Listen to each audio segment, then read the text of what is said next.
Deputi Sekretariat Wolf tepat setelah 9/11. Sekitar 10 hari setelah 9/11, saya lewat Pentagon dan bertemu Sekretaris Rumsfeld. Dan Deputi Sek Wolfowitz setelah 9/11, saya turun ke bawah hanya untuk menyapa beberapa orang. Sekitar 10 hari setelah 9/11, saya lewat Pentagon dan bertemu Sekretaris Rumsfeld.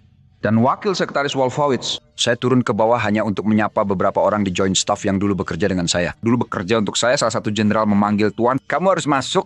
Kamu harus bicara denganku sebentar." Kamu terlalu sibuk, kata dia tidak. Dia bilang, "Kami telah memutuskan untuk berperang dengan Irak." Ini terjadi sekitar tanggal 20 September. Saya bilang, "Kita akan berperang dengan Irak, kenapa?"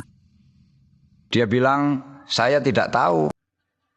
Dia bilang, "Mungkin mereka tak tahu harus berbuat apa lagi."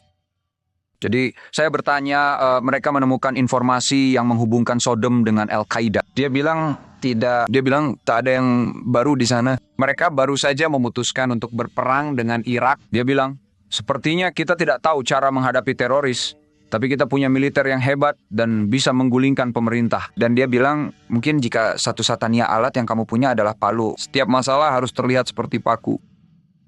Beberapa minggu kemudian saya kembali bertemu dengannya. Saat itu kami sudah membombardir Afghanistan. Aku bertanya, "Kita masih akan berperang dengan Irak?" Dan dia bilang, "Oh, lebih buruk lagi." Katanya dia meraih sesuatu di meja kerjanya. Dia mengambil selepas. Dia bilang, "Aku baru saja ambil ini dari lantai atas. Saya di kantor Sekretaris Pertahanan hari ini."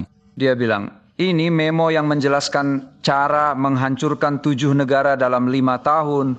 Mulai dari Irak, lalu Suriah, Lebanon, Libya, Somalia, Sudan. Dan menyelesaikan Iran."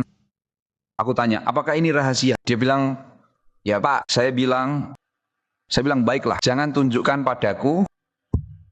Dan saya melihatnya setahun yang lalu. Saya bilang, "Ingat," dia bilang, "Maaf, saya tidak menunjukkan memo itu padamu."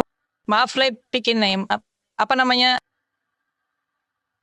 Saya tak akan berikan namanya. Lalu ulangi lagi negara-negara tersebut.